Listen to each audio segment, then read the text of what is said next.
네, 중동발 지정학적 리스크 때문일까요? 유가에 대한 급등의 불안감의 영향인지 어젯밤 미증시에서는 갑자기 TAN, 탄이라는 신재생에너지 관련한 태양광 관련한 ETF가 강세를 보였고요. 퍼스트 솔라라든지 이런 관련한 종목들도 5% 안팎의 강세를 보였습니다. 그런 움직임이 우리 시장까지 그대로 연결이 되고 있는데 갑자기 분위기 신재생에너지로 확 넘어온 이유가 뭘까요? 일단은 분위기가 신재생 에너지로 넘어왔냐 그러면 그건 좀 지켜봐야 된다고 먼저 말씀을 드리고 싶고요. 하루짜리일 수도 있다? 네. 왜냐 그러면은 미국에서 이제 신재생 에너지라 그러면은 대표적인 기업이 넥스테라 에너지라고 있습니다. 네. 그 기업이 IR에서 무슨 얘기를 발표했냐 그러면은 우리는 배당을 줄이겠다. 아, 안 좋다는 거죠? 미국에서 최대 악재죠.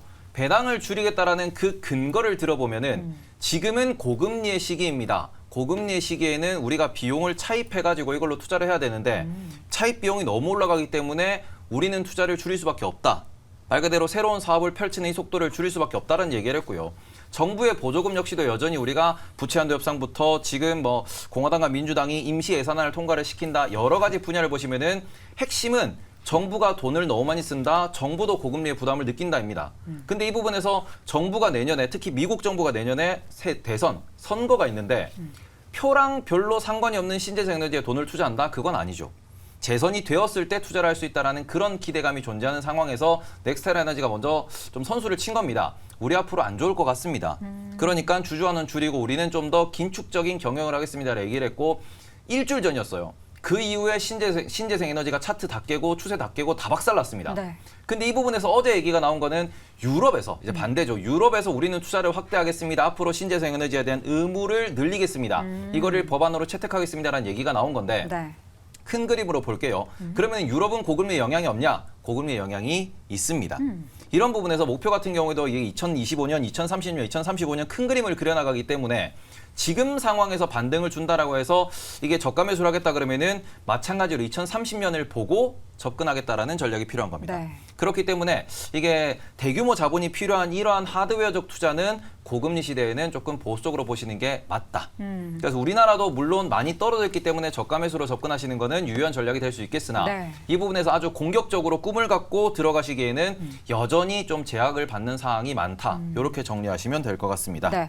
표와 별로 상관없다고 하는데 근데 항상 우리가 대선 때마다 이 에너지 관련해서 이야기가 나오잖아요. 또 다음 주에 미국 대선 레이스가 좀 본격화될 예정이기 때문에 늘 얘기가 나오는 게 이제 바이든 쪽의 신재생 에너지, 트럼프 쪽은 전통 석유나 이런 전통 에너지 얘기가 나오는데 이 영향 관련해서 좀 이슈가 나오고는 있습니까? 네, 나오고 있죠. 그러니까 전면적으로 부상을 하는 거는 이제 말 그대로 대선 레이스가 본격화되면 아마 주요 쟁점으로 떠오를 텐데 네. 그 이유는 바이든 행정부가 워낙 신재생 에너지 쪽에 막대한 투자를 했기 때문이죠. 그러니까 소위 인플레 감축법에 근거해서 네. 태양광, 풍력 이런 데 이제 각종 보조금들을 막대하게 지급해왔고 그것이 어떻게 보면 바이든 행정부의 경제 분야에서의 하나의 치적으로 봐야 되는 건데 그렇게 가길 바랬던 건데 지금 상황은 좀 바뀌었죠. 오히려 신재생 에너지는 최근에 이제 아까 테이블 고수 얘기하셨지만 오히려 후퇴할 가능성들이 더 부상이 되고 있어요. 일단 1차적으로는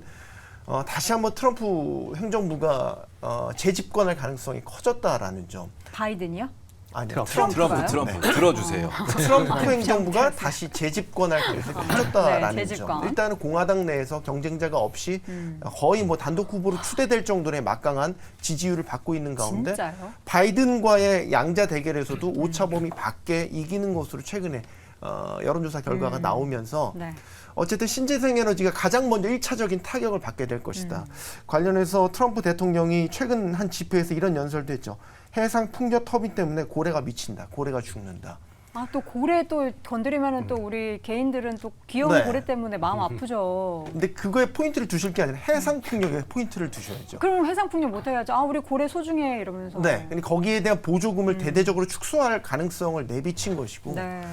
이런 것들만 보면 신재생 에너지에 대한 만약에 가정이지만 트럼프 대통령이 재집권하게 된다면 신재생 에너지에 대한 보조금은 대폭 축소될 가능성이 높다. 그리고 또 하나 지금 케빈 메카시 전 하원 의장이 되겠군요. 탄핵됐지 않습니까? 전에 바이든 행정부랑 협상을 통해서 사실 바이든 대통령이 요구했던 이 신재생 에너지에 관련된 보조금에 대한 부분을 상당 부분 수용을 해줬어요.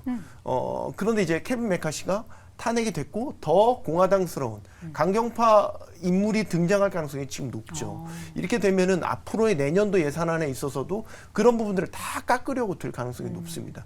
그래서 어떻게 보면 지금 미국 시장에서도 이미 신재생 에너지에 대한 주가 하락이라든지 관련 기업들의 어떤 뭐 비중 축소라든지 이런 움직임이 나타나고 있는 건 네.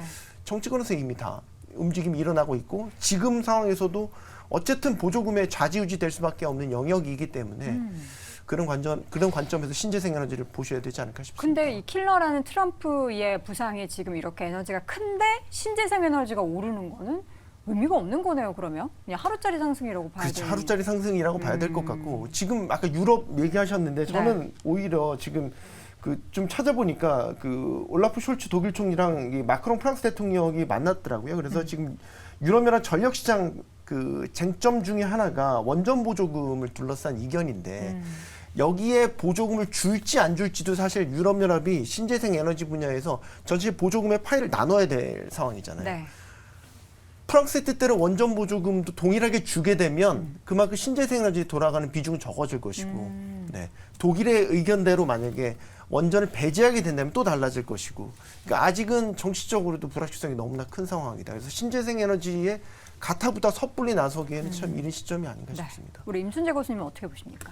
일단 뭐 신재생에너지 관련돼서는 뭐 장기적으로는 이제 가야 되는 그런 길이다라는 건 맞긴 한데 이게 이제 정책적인 그런 이제 판단에 따라서 좀 좌지우지되는 그런 경향이 좀 크다라고 보시면 될 것 같습니다. 뭐 그거는 뭐 미국뿐만 아니라 국내 같은 경우도 뭐 과거 이제 문재인 정부 같은 경우는 뭐 태양광, 뭐 풍력 열심히 하다가 이제 뭐 윤석열 정부 오면서 신재생보다는 이제 원전에 포커스를 맞춰지듯이 아마 미국 같은 경우도 지금 뭐 민주당에서 이런 친환경 정책이 공화당으로 넘어간다라고 하게 되면 좀 달라질 가능성은 충분히 있다라고 보여지고요.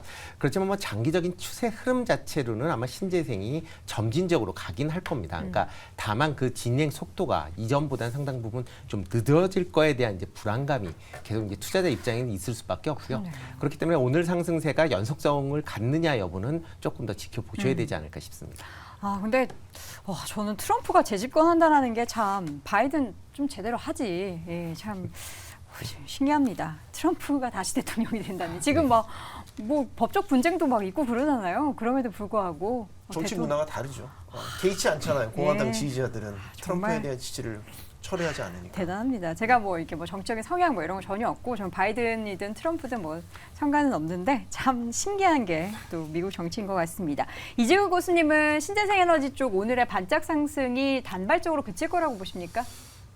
네, 굉장히 어려운 질문인데요. 어렵나요? 제 생각에는 이 신재생이 네. 앞서 임순재 교수께서 말씀하신 것처럼 점진적인 우상향 가능할 것이다라고 보고 있습니다. 장기적으로. 그런데 이게 지금 정책적인 부분에서 이제 리스크가 어느 정도 생긴 상황이라고 볼 수가 있는 네. 거고 우리가 이제 이럴 때는 기업들이 실제로 돈을 버는지 이 부분을 체크할 필요가 있다라고 저는 생각을 하는데 지금 이제 우리나라 풍력 기업 중에서 CS 베어링이라는 기업이 있습니다. 네. 이 CS 베어링 같은 경우는 제너럴 일렉트릭이라는 기업에 납품을 굉장히 많이 하고 있어요.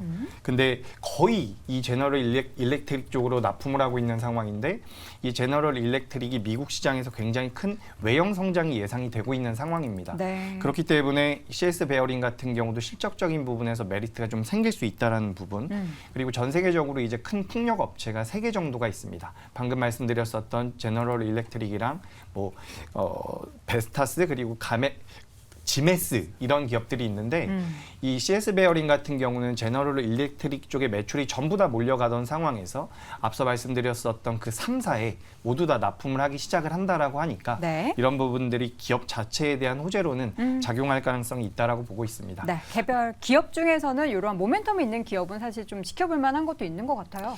네, 그런데 뭐 우리나라 시장에 상장되어 있는 정말 많은 기업들이 있죠. 뭐 2차 전지 기업들 오늘 좋은 모습 보이고 있고 네. 뭐 반도체도 있는데 사실 앞서 짚어봤었던 항공 기업들이라든지 이런 신재생 에너지 관련 기업들 같은 경우는 가장 좋다, 가장 매력적이다라고 말씀드릴 수는 없는 그런 분야라고 생각을 하고 있습니다. 그래서 에너지 쪽에 관심이 있다라고 한다면 제가 말씀드린 내용을 참고하시면 좋겠지만 좀 더 시장에서 부각되고 있는 자금이 좀 더 들어오는 쪽을 공략한다면 오히려 다른 쪽을 보시는 게 좀 더 낫지 않을까 이렇게 의견 드리겠습니다. 알겠습니다. 자, 신재생에너지가 오늘장 반짝 상승이 나타났습니다. 물론 오늘 관련된 종목들을 오래 투자하신 분들을 위해서는 추가적인 상승이 좀 단발적으로도 강하게 나왔으면 좋겠는데 대부분 좀 제한적인 의견을 드려서 아쉬운데요. 관련한 고수의 한 주 전략 다시 한번 확인해 보시죠. 자, 임순재 고수는 단기적인 움직임을 전망하셨고요. 손석구 고수도 신재생 또 한 번의 소용돌이가 우려가 된다. 이재규 고수는 단기 반등, 그리고 테이버 고수도 친환경은 어차피 올 미래다. 장기적으로는 괜찮다라는 거죠. 자, 이렇게 해서 오늘장 탑5 5가지 주제 모두 확인을 해봤습니다. 이제 우리 시청자 고수분들은 또 어떤 의견들을 주셨는지 궁금한데요. 오늘 채팅창 보니까 굉장히 또 훈훈하더라고요. 함께 확인해 보시죠.